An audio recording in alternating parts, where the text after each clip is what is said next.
Okay, it's time to do the wiring on this Vulcan S. This is the part that a lot of people hate, and gosh, I just love it. You know, I love to route the wires and make the connections, and it's just really fun, and especially when you get these good-looking lights on there, it's going to be really cool. So anyway, in your kit, you'll have male connectors, female connectors, a little two-way connector that we make up for you ahead of time, butt splicers, your choice of either this polished or the black lights, heat shrink, wire ties, and then this is an option. It won't be in your kit, but we sell this cheap wire crimper. It works fine, and you know, for you're just going to do one bike, it's great. If you're going to do a whole bunch of bikes, I get a better one, but we have this listed on the website. And you want a nice crimper because the most important part of this whole process is to make sure that you get good crimps on all these connections. Let's get started. It seems like this bike has a rat's nest of wires, but you know, when we get into it and start working on it, you'll find out that it's really pretty simple. So what we want to do first, and I think I'll show you this in the battery section too, the battery box installation section, but I'll show it here again. So what we want to do, we want to pull this long wire out this side of the bike, this the left side of the bike, and you'll notice we have there's a connector here and a little male connector there. We won't be using those, so don't worry about that. Okay, and on this wire, I just want to make sure that we've got the right wire.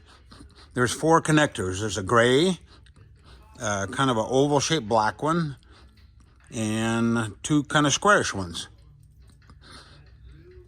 So there's 4 connectors on there. So pull those wires out this side of the bike, and we'll go to the other side, and I'll show you what we're going to do on that side.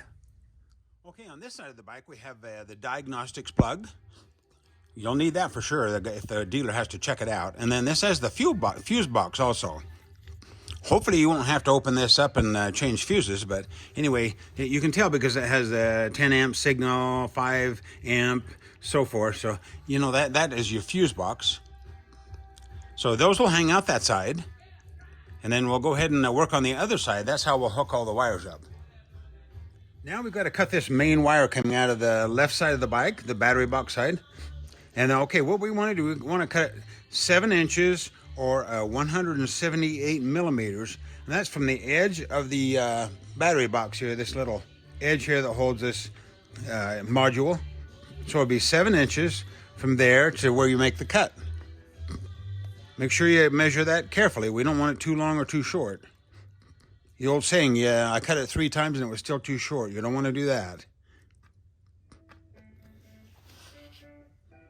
Our next step is we want to expose these wires that are inside this big cable. Now what I did, I just carefully trimmed the sheathing off with my scissors. Be careful, you don't want to cut the insulation on these. And if you ever want to practice on any of these steps on this, you can always use your the wire that you took off. We won't be using this, so you can always practice on this end of this cable.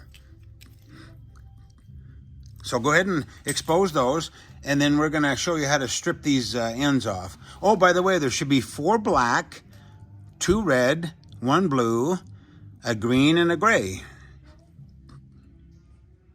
Okay, I've been practicing putting these connectors on this piece of the cable that we cut off earlier. It's really kind of nice to practice and get really good at this before you do the bike itself. You want really good, strong crimps on this. And there's kind of secrets to it. So let me show you how I do it. Okay, first what I do is I strip about a half an inch or a little more off the insulation on the end of the wire. And then I twist the wires, twist them together. Now I go ahead and bend the end of the wire just a little bit, maybe 3/16, 1/8 of an inch or so.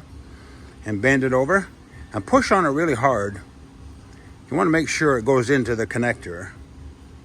Maybe take your fingernail and flatten it out the best you can. So it's like that. Now we'll take the connector and we'll slide it over the end of the wire. And you can feel it kind of bottom out in there. In fact, you can even look inside. If you look down inside, you'll see it bottom on that little barb in there. Then you know that it's bottomed out really well. And then we'll take this cheap crimper that we sell on our website. It's a cheap one, but it works good. I'm sure there's better ones, and you could maybe you've even done this before, so no big deal. But the part of the crimper I like the best on this operation is the kind of a U-shaped one with a barb. That one seems to work the best. So I'm going to go ahead and slide the connector over that area there. Kind of run it up next to that shoulder and push on that wire. Make sure it's seated against that end, little barb inside the connector. And then give it a real good crimp.